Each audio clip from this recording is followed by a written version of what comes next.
Hello again, everybody. This is emmavoid back once more with another episode of my Necrobarista Let's Play. Last we left off, we'd gotten all the little story bits in this in-between section, except for this side story, Walking to the Sky.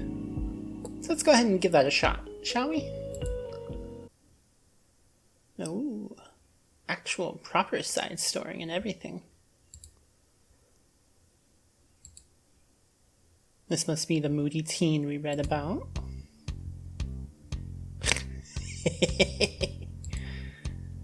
Hey, little guy. Wanna play? Fetch! Maybe you'll have an easier time grabbing this.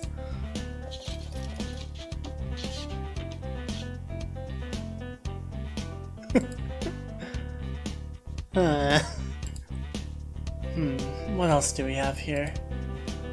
He ran his hand along the shelf and found another object to throw. A flat, dull ring of metal. Catch! Aha!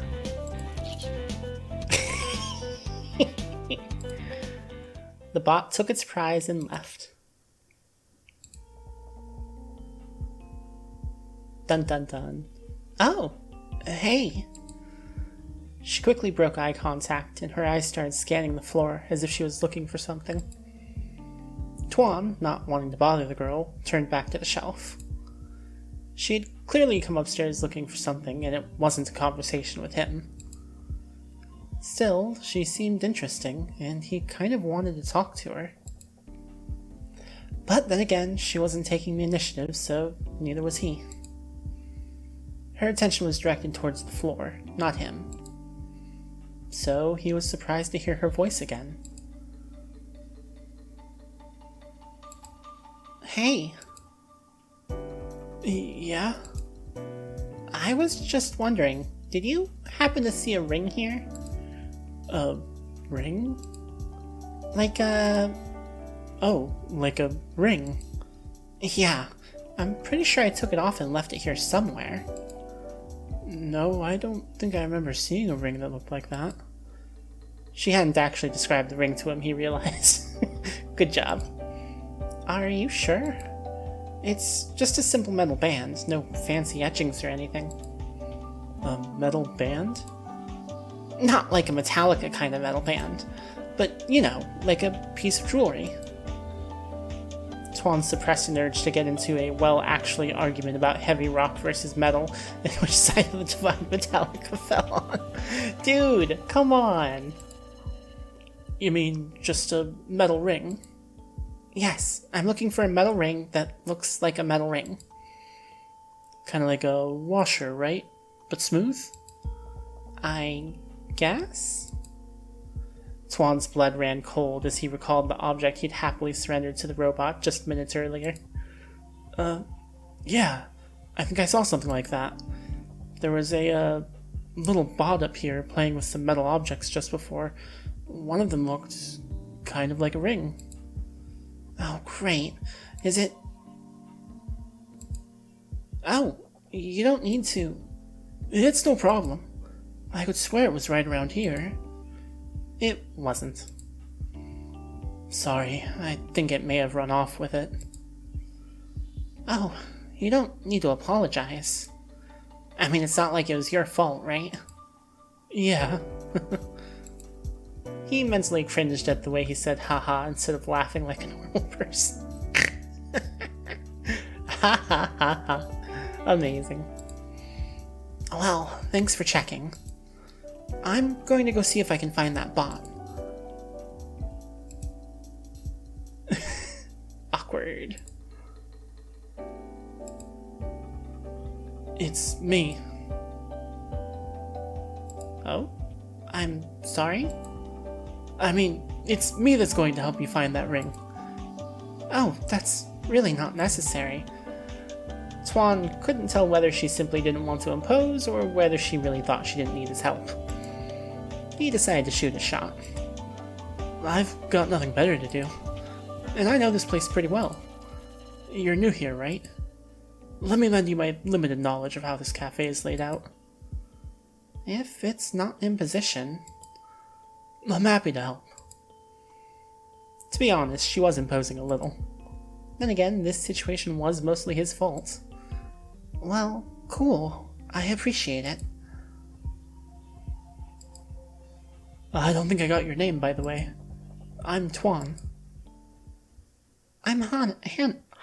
Hannah. Let's go with Hannah. I'm Hannah.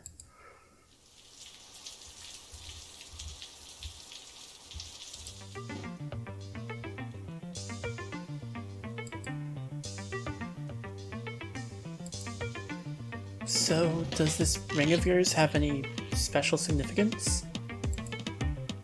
Special gift? Some kind of sentimental value? He hoped it wasn't. It's kind of a reminder of who I used to be. Back when I was going through my whole goth phase. I used to wear 10 rings every day, if you can believe it. Now I just have one. Hang on, goth phase? Yeah, you know, goth rings. It didn't last long, though. Turns out going full goth is super expensive. I guess I was drawn to the idea back when I had a brief obsession with death. I also wrote a lot of really bad poetry. Ugh, mood. Pretty cringe, eh? It's not that cringe. Can't judge a person by their poetry. And I was never a goth, but I've been to a few emo concerts in my time. Sure, but you go to emo concerts, so I'm not sure if you're a good judge of what's cringe or not. I mean, the lion's share of bad poetry is definitely written by teenagers. Speaking from experience, huh? You got any old Tumblr blogs I can look up? I bet you reblog some real deep MCR gift sets. Don't worry. I'm not actually going to try and find it. You've got plenty of chances to embarrass yourself in real life. Keep the shameful posting hidden. Burn it if you must. I just don't think it's a bad thing to have written shitty poetry. The whole trying to find beauty in death thing feels pretty childish looking back. My emotions were turned up to 11 thanks to puberty. But I think there is more to it than that. I remember how it felt, becoming an adult but not being treated like one, still stuck in the kid-friendly version of life. If you live out in the suburbs, everything is so sanitized. It feels fake. And teens run in the opposite direction of what's fake. We embrace the darkest thing we can find, which tends to be death. I guess as teenagers, we don't usually have to confront death. Swan kept his voice low, out of respect for the other patrons. He knew enough about the cafe to understand that not everyone was here to have deep conversations about death. Mood. Maybe not most. I guess you could say I'm an exception. You want to ask a question, don't you? But you're not sure if you're allowed? That's a big assumption. Am I wrong? I'll take that as a yes. And I'll take your continued silence as further confirmation. Okay, you're not wrong. I just don't want to make you uncomfortable. The feeling's mutual. You're not sure you're allowed to ask, and I'm not sure I'm allowed to tell. You're definitely allowed to tell. Sorry, I don't mean to sound pushy. You don't have to tell me if you don't want to. You don't have to treat it like a question that needs answering. Not a question, more of an invitation. Right.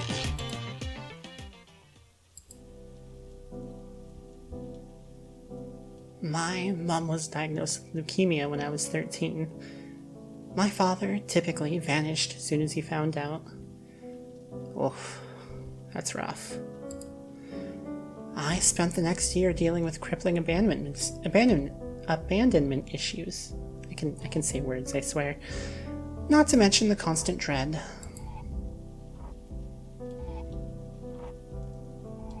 There was more to this story, Tuan could tell. But this was Hannah's story to share if she wanted.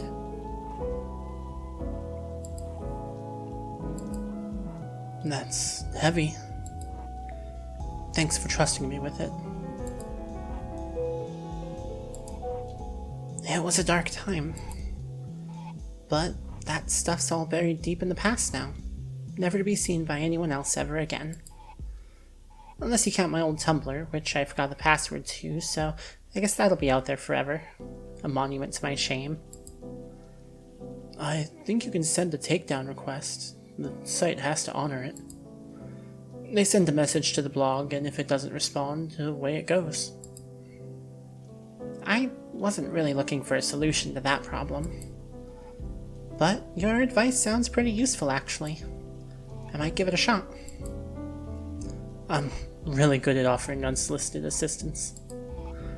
For example, one time this girl came to me looking for a missing ring, and I told her I'd help her find it. Wow, cool. I hope the story ends with you actually helping her find it.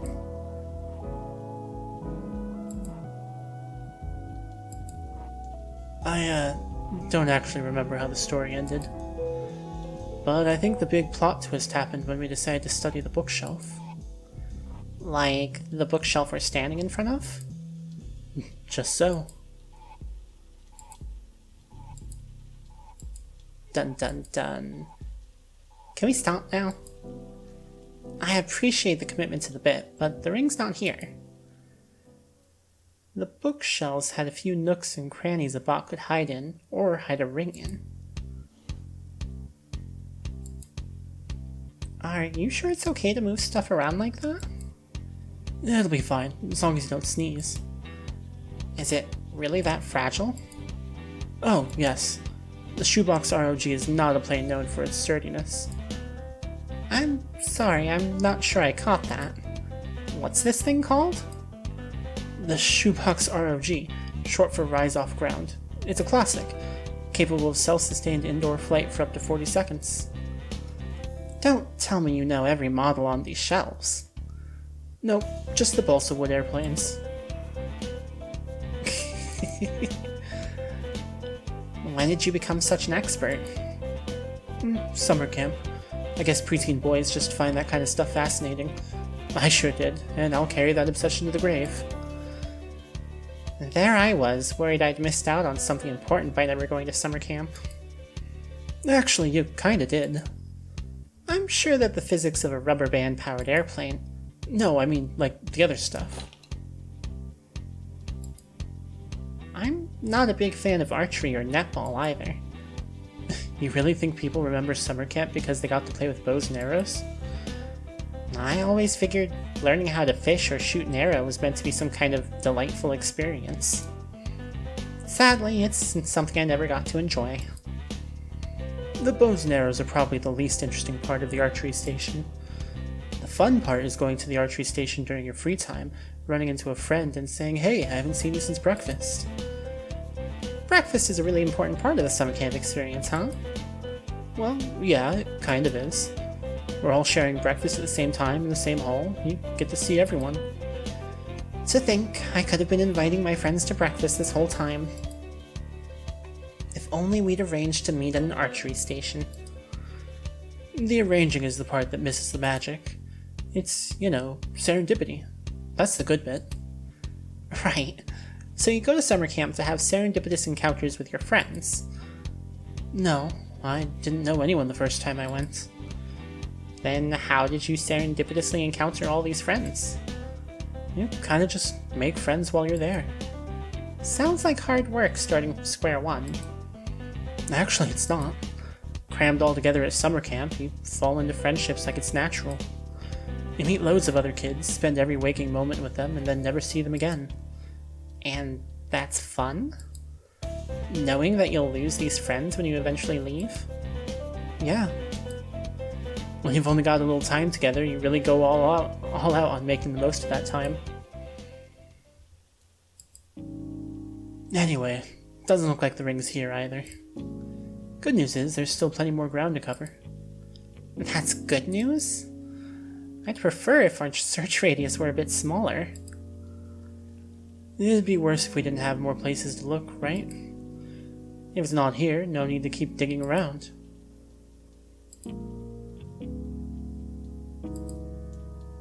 You're the first person I've met who seems to see good in expiring relationships.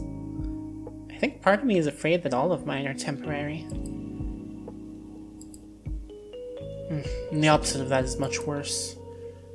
For example, when someone new moves into your neighborhood, it's like, oh, we should have them for dinner sometime. Sometime is meant to be next week, but then it turns into next month.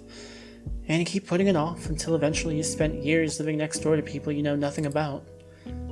There wasn't a sense of urgency to the relationship, so it never evolved past how do you do's, you know? Like those people in your life who are always there. You take it for granted that they'll never leave, and forget to enjoy the moments you have together. And then you wake up, and they're gone. The best friendships I ever had were the ones with a built-in expiration date. You've thought about this a lot. Yeah, I guess I have. Is that why you enjoyed going to emo concerts? Sounds like a great opportunity to make a friend, spend a few hours with them, and then never see them again. It was kind of a one-time thing, really. I usually listen to music when I'm on my own. I still have the Fall Out Boy album I'd listen to every night when I cried while I cried into my pillow. Year 8 sucked. Oof. The music was that bad, huh? The lyrics made me feel the pain and futility of my own existence. A lot of my early teenage years were filled with this sense that nothing meant anything. When I listened to that album, it felt like I was staring into the abyss. The music wasn't bad either. Oh, good. Because taking shots at Fall Out Boy is fighting words. But I'm still wondering, like, if the album made you feel like shit, why did you keep coming back to it? Well, I actually enjoy burying my face in my pillowcase and loudly sobbing as I'm overwhelmed by a creeping feeling of existential angst. Amazing. I get that some people enjoy a good cry from time to time, but I think you might enjoy existential angst a little too much. No, you misunderstand me.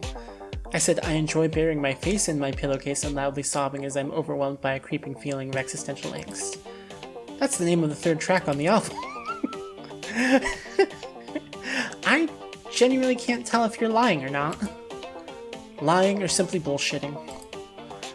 If I'm just trying to entertain, then it's not really lying. Maybe parody or satire, or plain old storytelling. Satire doesn't work if it's indistinguishable from the truth. That title isn't an obvious exaggeration. I'd expect that from them. What if I told you my favorite song of theirs was actually I'm like a lawyer with the ways I'm always trying to get you off? I'd assume you were trying to flirt with me, because there's no way that's a real song. And you assume it's a flirting attempt, why? Well, it's suggestive. If I had to describe it in one word, I'd say it's... lewd. God damn it.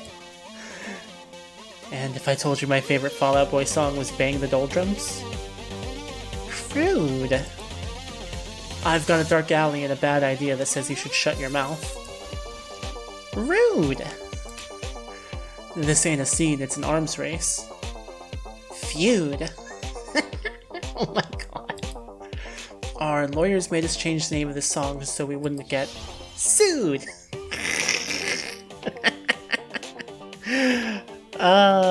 They did the thing. The Phoenix Wright thing. Amazing. Why not go find the robot? Well, that's all there is to see of the mezzanine. No ring, no bot, so... I'm sorry I couldn't be more helpful.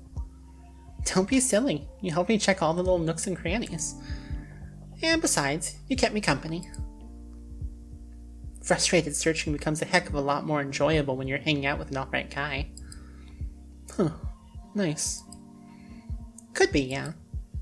That's a solid theory.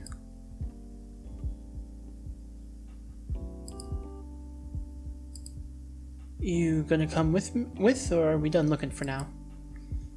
What if we... and hear me out here. What if we did not do that and just looked from up here instead?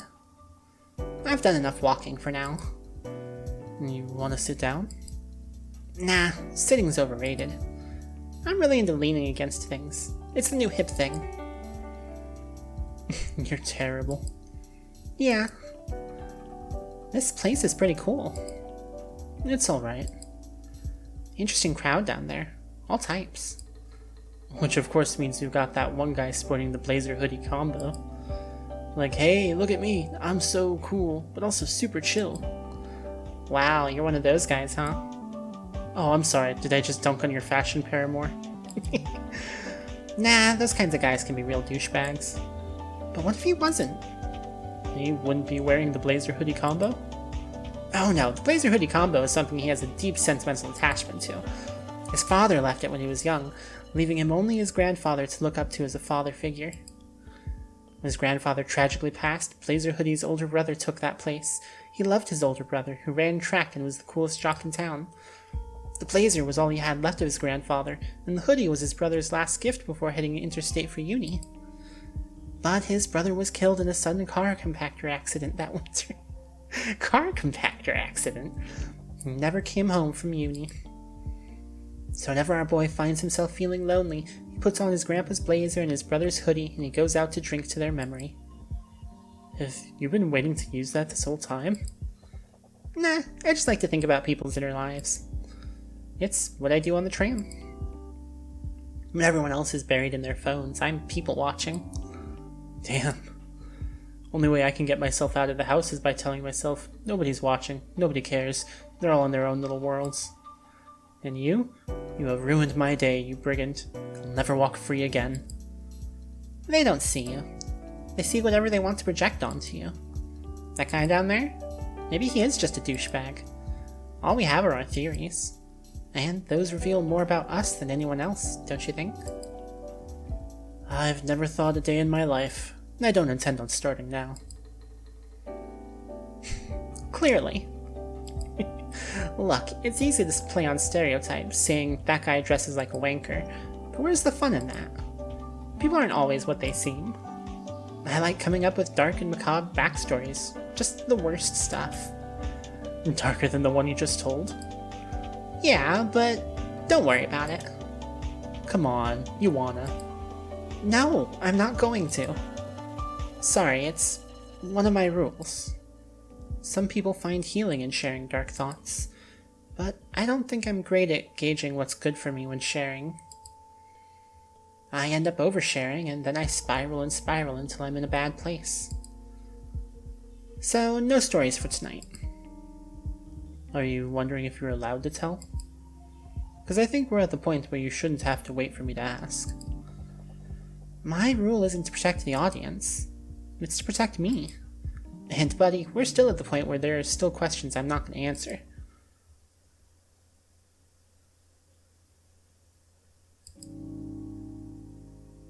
That doesn't mean I'm bothered by you asking. I mean, there are always going to be topics that aren't on the table. But you won't know until you ask. That's a good way to look at it. Here I was, worried I'd ruined the mood. I've never shied from a somber mood. A mood getting dark and serious doesn't mean it's ruined. After all, some people like it dark. Yourself included? Hey, can't have light without darkness, right? Sounds like a Fall Out Boy lyric to me. Good thinking, though. That's why I start every day with my hands on the toaster. The rest of the day feels amazing after that. I grew up north of Brisbane. Do you know what the weather is like there? Nope, but I do know that I like talking about the weather to get away from unpleasant topics.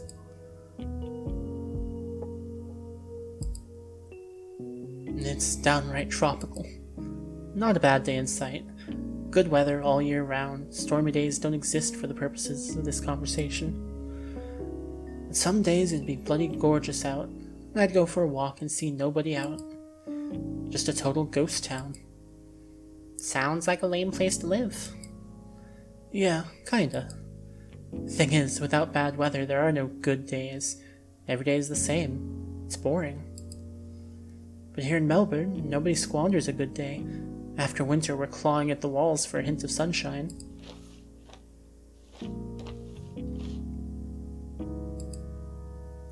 And... and that's your case for dark and melancholy conversation. I mean, if everything's at a 10, it might as well be at a 1. There's no scale. I think I'd be perfectly fine if I only ever saw the happy parts. It's a contradiction, isn't it? The people most obsessed with finding happiness always seem to be the most unhappy. Well, duh. They're so obsessed with pursuing happiness because they themselves don't have it. The opposite of happy isn't sad. I think it's emptiness, or a general lack of feeling. You know, comfortably numb. Like, clinical depression isn't just about being miserable all the time. You're not in a constant state of sadness, more like a constant state of nothing. Speaking from experience? That's a personal question. And I was hoping for a personal answer. You don't get to wax philosophical about your emotions and then suddenly clam up when I'm the one asking you about them. A medical condition goes a little beyond the realm of talking about emotions. Let's just say that I'm no longer medicated for clinical depression. No longer, as in you were at one point. Yes, that was my extremely subtle implication. Great. Let's dance around the subject. I love that. Why make it easy? You really love talking, huh? Is that a complaint? Not at all. It's just, you don't come across as quite so outgoing. I wasn't always. What you're seeing are the results of an extensive, self-inflicted deprogramming effort.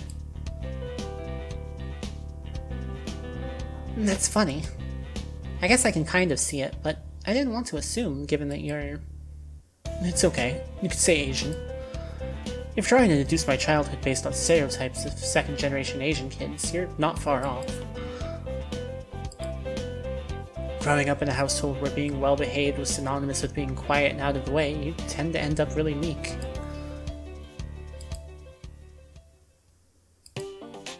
Huh. When you talked about Asian parents, I was thinking more about, like, academic achievement. Oh, you're not there either. Like many immigrant parents, they want their son to be more successful than they are. But my mother was an MD and my father was an OD, and I'm still not quite sure what's supposed to be another level above that. Oof. Sorry about your dad. No, doctor of optometry. It was a big disappointment to my mother's parents, who were hoping their daughter would go for an ophthalmologist instead. Wow, that's embarrassing. I know it sounds like I'm joking, but my family is the strictest of the strict.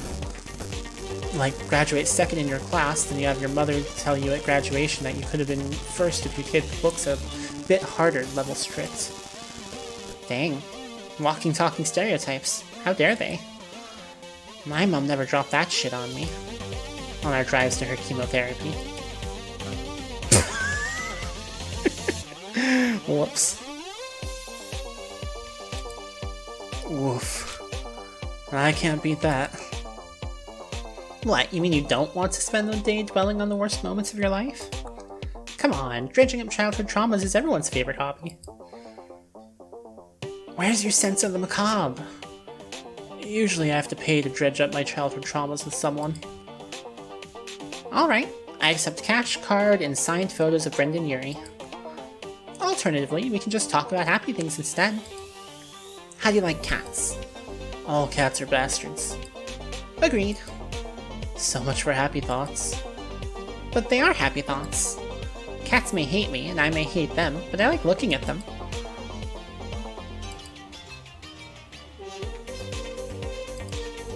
And that's probably my spiciest take. Swan was enjoying the easy report he'd found Hannah, something rare and precious. With that thought came the sudden sense of panic at the idea of losing this feeling, of losing... Uh-oh.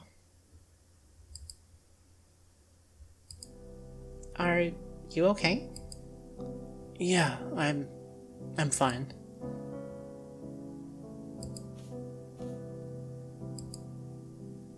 Felt a bit uneasy on my feet there for a second. This place, it kinda does a number on you. You can say that again. This place kinda does a number on you. It was a lie. The anxiety in his chest, clawing at his lungs, wasn't an affliction brought on by his presence in the cafe. His fear of loss made him just like the rest of the patrons.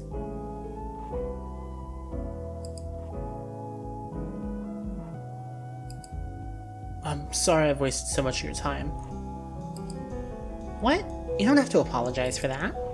If you're spending my time, then I guess I'm spending yours too. And for a moment, the two said nothing, simply enjoying each other's company. Hey, are you? Shh. Can you hear it?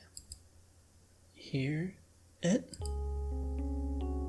Hey, look who it is.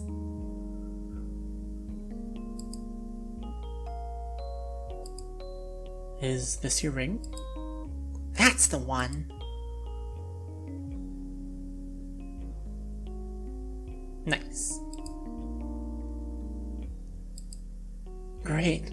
Guess we're done here then. Yeah, great.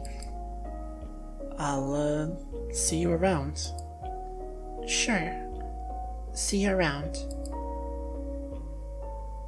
Oh. Tuan watched her go, regretting how quickly he dismissed her. His mind raced, searching for an excuse to call her back and continue their conversation. Was he meant to yell something like, "Hey, you've got spaghetti on your sweater"? With every step she took, the warmth in him faded until she was gone and he was left empty and cold. Damn it.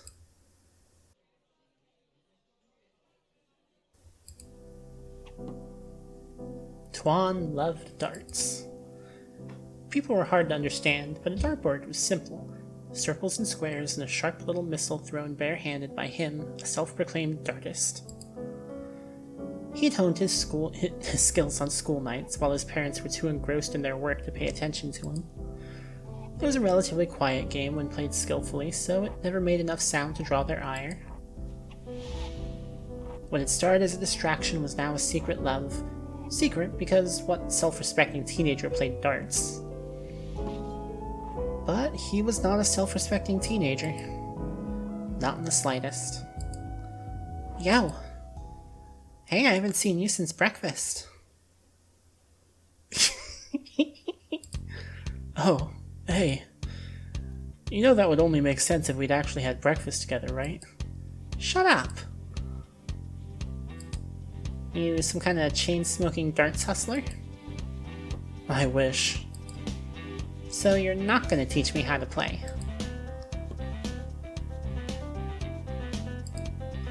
Nah, I'm really not any good. Dude, you just hit 2 bullseyes in a row.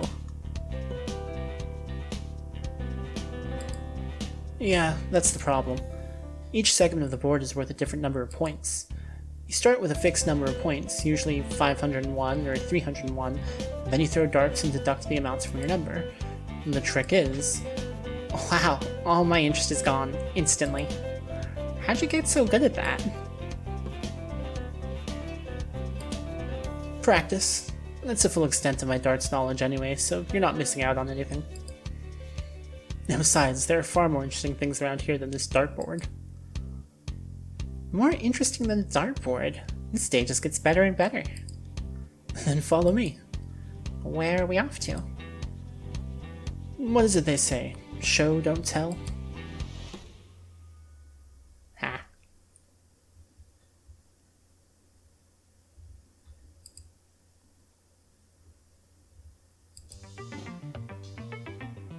Where are you off to?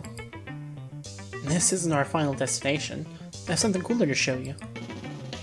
And if you're talking about what's at the end of that catwalk, I've been there before. I came in that way, actually. The catwalk's not that interesting. Then where are you going? Going down.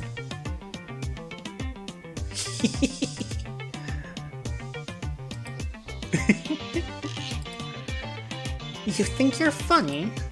Often. But, you know, when you just want to eject yourself from a conversation. And you find yourself in a social situation that you can't wait to get out of. Wow, rude. No, I never get the chance to make those big grand exits that I'm always dreaming about. Sometimes you gotta just seize the moment or whatever. You'd rather make a dramatic exit than keep talking? I allow myself to do it sometimes, as a treat. So now what? Making a grand exit wasn't the only reason I jumped down here. Oh, so that stunt wasn't the main attraction. You wanted something interesting. I'm just trying to deliver. I wanted to go down there. Ooh. I like the look on her face. You can jump down. I would have the feet of an athlete. Bend your knees when you land. It'll soften the landing. The impact force will travel from your feet through to your hip bone. You're real eloquent when you've got a captive audience, aren't you? Yes, young cricket. Don't lock your knees. The more you say, the less inclination I have to listen. You talk in paragraphs, my dude. Whatever. Huh. My method works. Hey! Oh, what's this little guy doing here? These are the little wait bots that make up for the lack of employees in the cafe. They're all different. I love it. Do you think it climbed down here on its own? And it's not outside the realm of possibility. I wouldn't bother it. Try and stop me. Boop. We probably shouldn't mess with it. You're sure? Someone probably left it here for a reason, and now they're gonna come looking for it and find out that someone booped it. How would you feel if you were booped by a giant fleshy creature? What? I'm just saying, it's a weird spot to find a robot. Might have been put here to do a specific job. I think it's bored. Can we take it with us? Oh no. I really think we shouldn't. Fine. I wanted to go down there. Is this what you wanted to show me? No, this is still the journey. Oh, cool. We'll get there soon enough. Is it safe for us to be down here? Does it matter? We're young, indestructible. What, because we're young we have to take risks? If the danger exists, I simply close my eyes and pretend not to see it. But for real though, I don't think there's anything down here that hasn't already been stripped for parts. So we probably won't trip into a giant shredder or anything. Or be crushed by giant bouncing logs. If I see one coming, I'll pretend that I don't, so you can enjoy the surprise. You're so thoughtful. Come on. Whee! Last one there's a rotten egg. You don't even know where we're going. Watch your step. You don't want to trip. Didn't you just say something about ignoring danger? I mean, I'm not an idiot. Could have fooled me.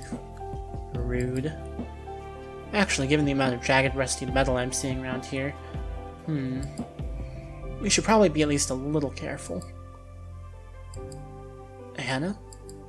Oh, jeez. What are you doing up there? Be careful. It looks safe to me. You never know what could be unstable or ready to collapse. Ha! Just look in the mirror for that. Okay, but for real. Why'd you bring me here if you were just gonna chaperone me to death? We're not at our final destination yet. Oh? Then what are we hanging around here for? So what's dangerous around here? Jagged, rusty metal? Tetanus, probably. It's not going to poke through your shoes, hopefully, but try not to land on it with your face. Noted. Am I being too much?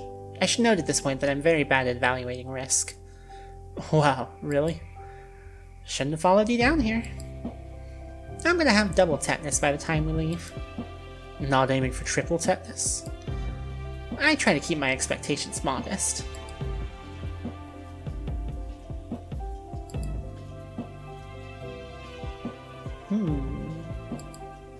Is this it? Yeah, this is it. What is it? Ooh. If this is meant to be more interesting, I have bad news for you. This hallway tells its own story. Well, it's too dark to read. There's just nothing happening here. Why hasn't anyone taken the time to make this place nicer? Maybe the interior designer was into rustic industrial. There's no accounting for taste. What a cop-out. There's no accounting for taste. Hey, human mind is complex. How am I supposed to know? The human mind is complex. Okay, Einstein. Well, actually, Einstein was primarily a physicist, not a neuroscientist. Well, actually. Wow, you must kill at parties. Yeah, chicks dig me.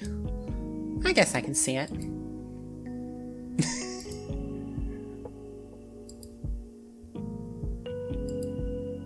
Careful, don't hurt yourself. Or wait, careful, don't hurt yourself. Do I look like somebody who's worried about hurting himself? You're looking more like one of those tour guides who has to walk backwards everywhere. They're not known for being prone to accidents, are they? Hey, you never know. I had this friend who was touring uni campuses. His guide was so distracted by walking and talking that he toppled right into a fountain. And what's more...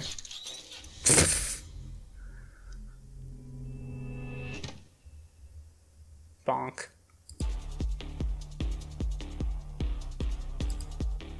Don't say you told me so. I shouldn't laugh, but, well, here I am. Laughing.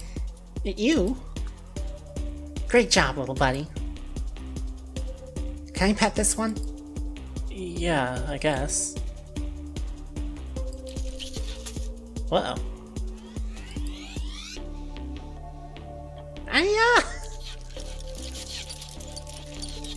Then it ran off with her finger. Wait. Why did you do that? Why did I do what? Tell me it was okay to pet him. I thought you wanted to pet him. Yeah, I wanted to, but I wasn't asking for your permission.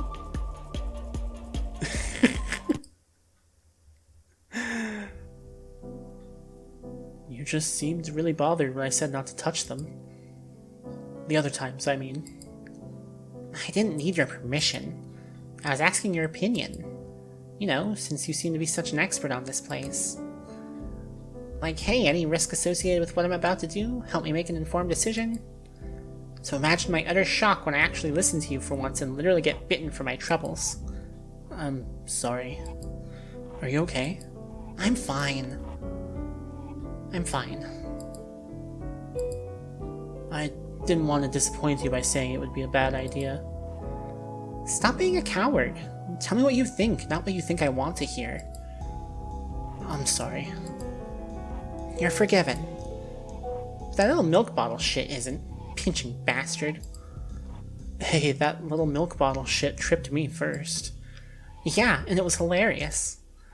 Well, I hope you've at least learned the dangers of backward walking and talking. I have, but how about you? Definitely not. Ladies and Hannah, we've reached the final stop of this nondescript hallway. You're really gonna keep saying nondescript, Mr. Doesnonothosaurus? Dull, sterile, boring, boom. There's no better adjective in my nondescript opinion. Ever read any Lovecraft? Half his monsters were so scary that his narrators couldn't describe them. He really took the easy route with that one. Who did? Lovecraft. Wait, that was his real name? Yeah. No wonder he was like that. What else would a guy with that name be known for? Crafting... love. You got me. Ooh. They emerged into a storeroom, shelves stacked with dusty jars full of mysterious glowing liquids. Oh, hey. Hannah wondered briefly if any of their contents were edible. Huh. Why are these all the way out here? Try reading the labels. I can't read whatever language that is. It's Latin. Casual flex there, smarty pants. I have an ad hoc understanding of Latin, words, phrases, etc. Ha. I'm going to kick your ass. And you would be well justified in doing so. How long were you holding on to that hilarious Latin joke for? Since I read it on the internet. I wanted to understand the lyrics of One-Winged Angel, so I was doing a bit of research. Latin nerds love their wordplay. Can you actually read any of these labels? None of them say Sephiroth, so no. All I can tell you is that if you see Memento Mori, you probably shouldn't drink it. Is that the Latin word for poison? Remember your mortality. Oh, I'm very aware of my mortality, thanks. So why the obsession with this particular song? It's from a video game. One you played with your friends? Nah, single player. I'm not good at connecting with my peers. I thought we were connecting pretty well. You think we're peers? 'Cause it appears you're out of my league. Aw, shucks. It's true. 3 cheers for low standards. Hannah's eyes sparkled when she laughed, and for once Tuan struggled to feel anything but warm. Yo, check out that one! I told you already, I can't read it. Yeah, but look at it. Looks like there's something trapped inside. Creepy. Should we do something about it? Why are you asking me? Oh dear. Uh-oh. Oof. Whatever's in it wants to get out. I'm not sure it's a good idea to mess with this stuff.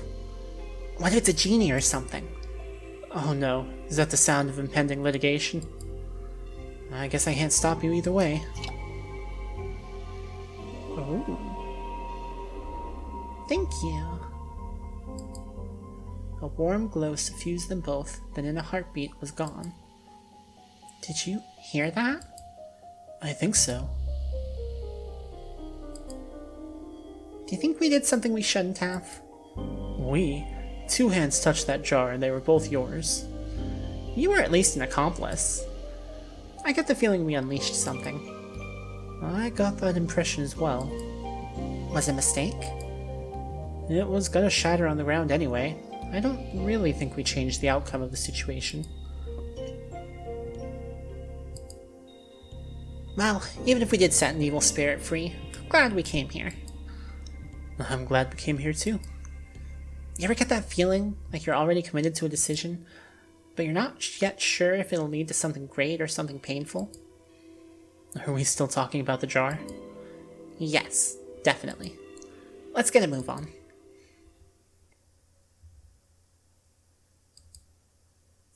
Sure, our final destination's right through here.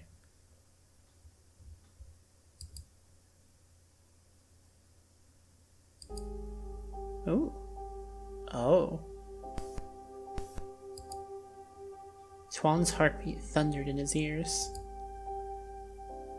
Afraid of heights? I think it's perfectly natural to be a bit spooked when confronted with something that could be lethal. Lethal?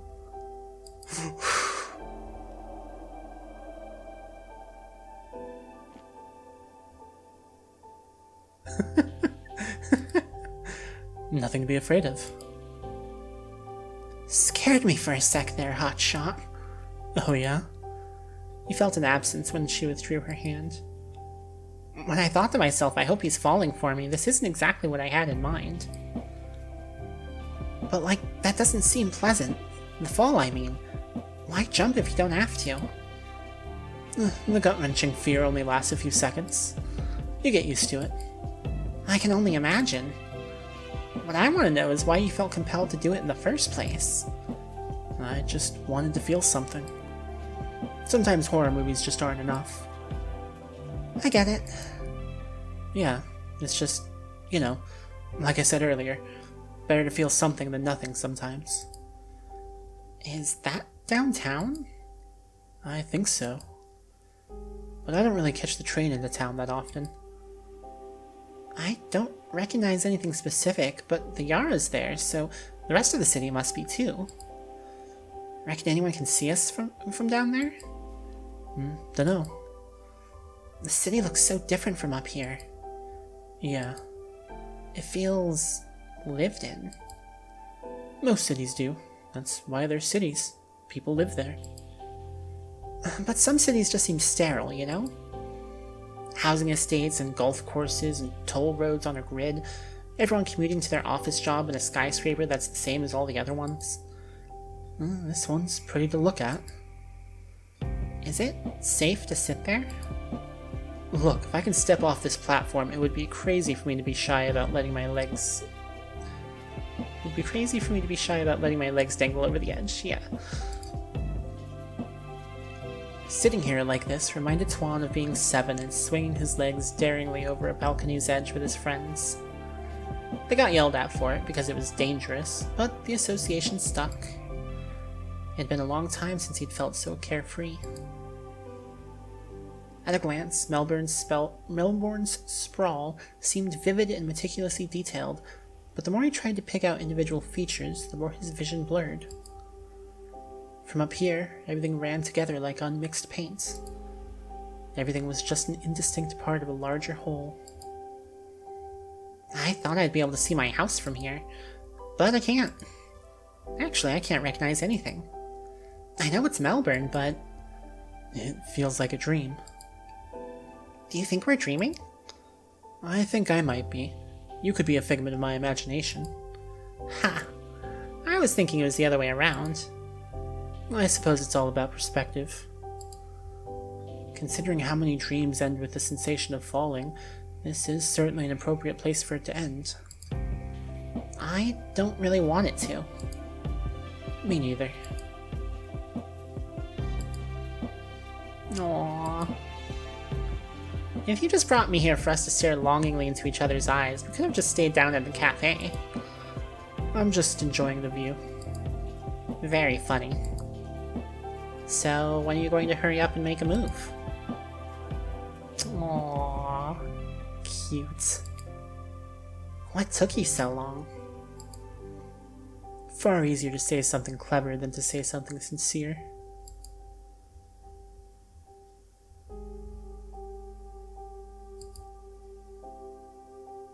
Aww.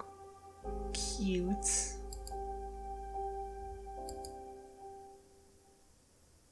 But they've both got issues.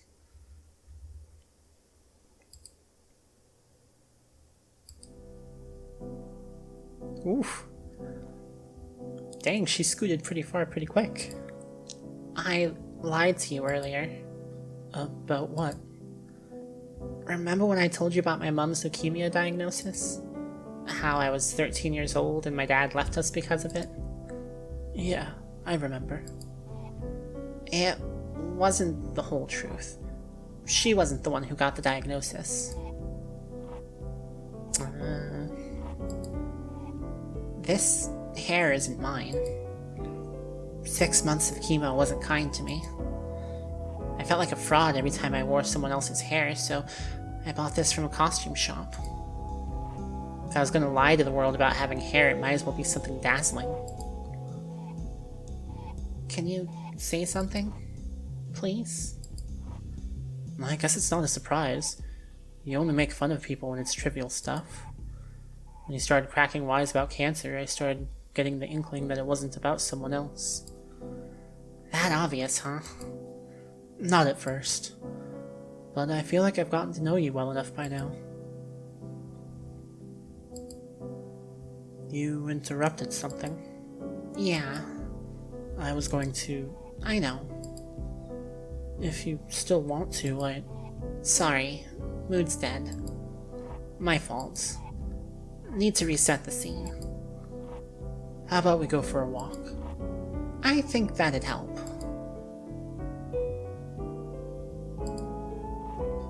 As the last vestiges of the terminal faded into the distance, Tuan realized they were entering a world of their own construction. There were no rules here. They were well and truly free from everything else. He didn't know what they were walking towards. But in the end, did it really even matter?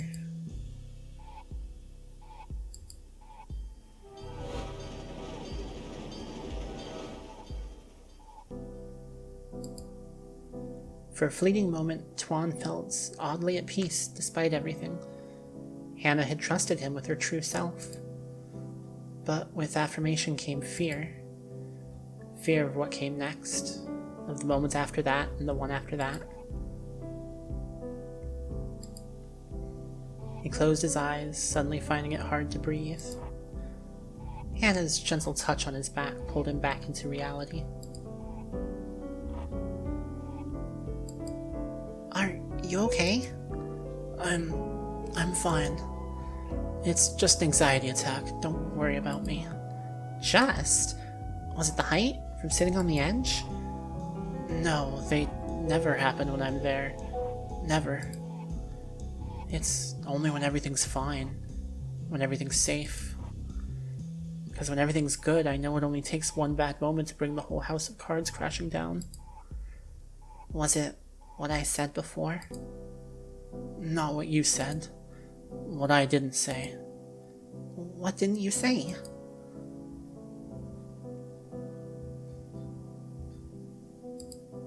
I knew.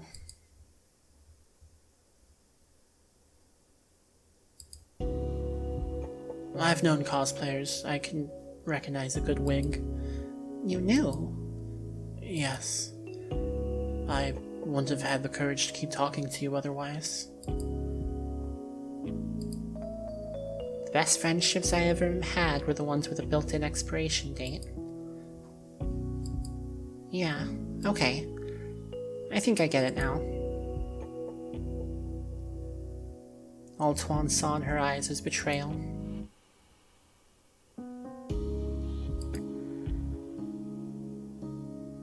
Is that what I am to you?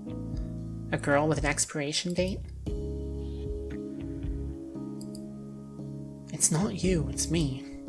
I'm so used to people being transient in my life. It wasn't so scary to talk to you if... I'm sorry. I brought you here because I wanted to feel normal for just one night. I wanted that too. To leave everything behind and feel normal, even if only for a few hours. And I did. Thank you. Hannah. Tuan felt them teetering on the brink of something. What was she feeling? The same dread? The same longing?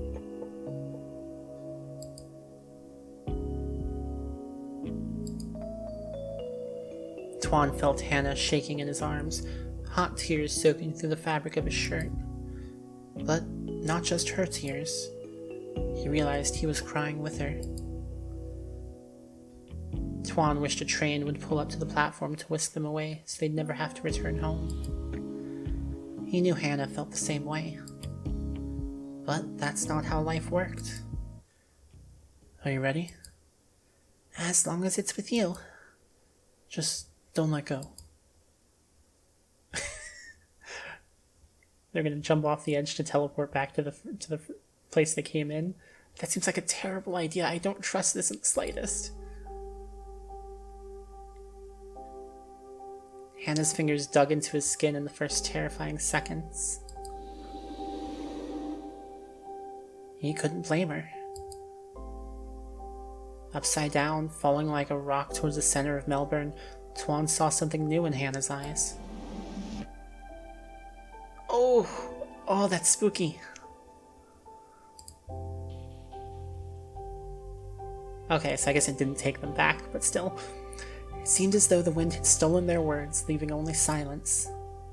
They walked in lockstep, each dragging their feet. I don't think we can walk any slower. Try me. I can do this all day. You came out tonight looking for something very specific. Yeah. I'm not sure that's me. I think it might be. But if it's not, I guess I'm okay with that too.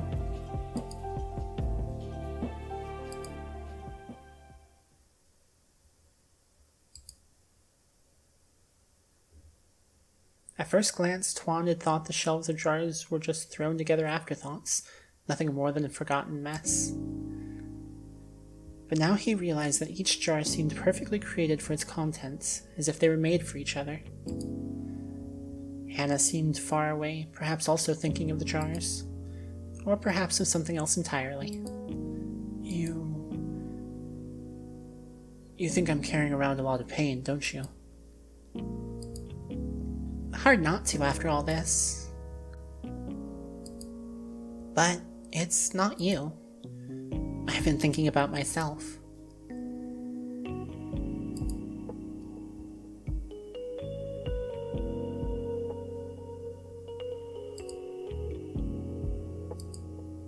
Aww. assumed you were carrying a lot of pain. Not because you did anything to make me think that. It's just easier to cope when I assume everyone else is going through the same stuff as I am. That said, I reckon I figured something out about you. You like me. No way. I thought this hand-holding business was strictly platonic. I want my money back. I just gave you a new piece of information, you dingus. What, did you expect me to do some flowery I like you anyway speech? Because that's not really my thing. You've got baggage. That's part of who I am. You don't get to pick and choose, and that's okay. I like you. I like all of you, Hannah. Every little thing that's ever happened to you has shaped you into the person standing next to me. And I really, really like that person. You're right, I don't get to pick and choose. So when I say I like all of you, I want you to know that I mean it. You're not the first person who's ever told me something like that before. But you're the first person I've believed. The worst way to lie to someone is to tell them what you think they want to hear. Yeah, you get it.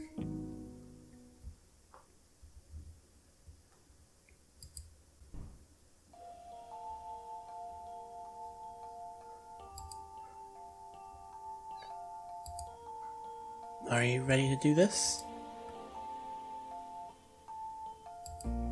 I'm ready, as long as you're doing it with me. Then don't let go.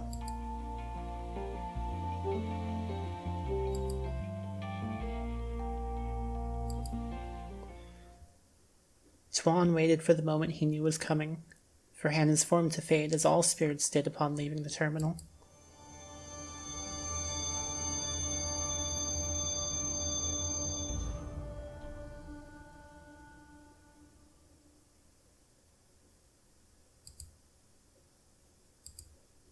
But the moment never came, and there she was on the other side, her warm fingers intertwined with his.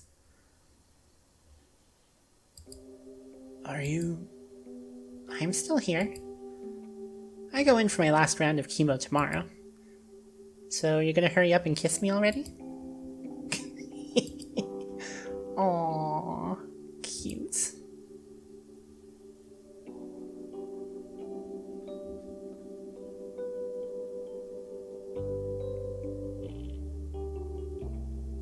Interesting that people seem to, or at least some people seem to be aware of what the deal is with the terminal. Alright, well, I think that's enough for one episode today. Thanks so much for watching, everybody. I hope you enjoyed this. That was a good little side story. I liked it. It was cute. And if you enjoyed, please like, subscribe, all the other usual YouTube garbage. Check down in the doobly-doo. I've got Patreon. I've got Camaraderie. Both are really awesome. Camaraderie is better, but still, if you want to back me on Patreon, that's cool too. And yeah, I'll see you all later. Bye, everybody.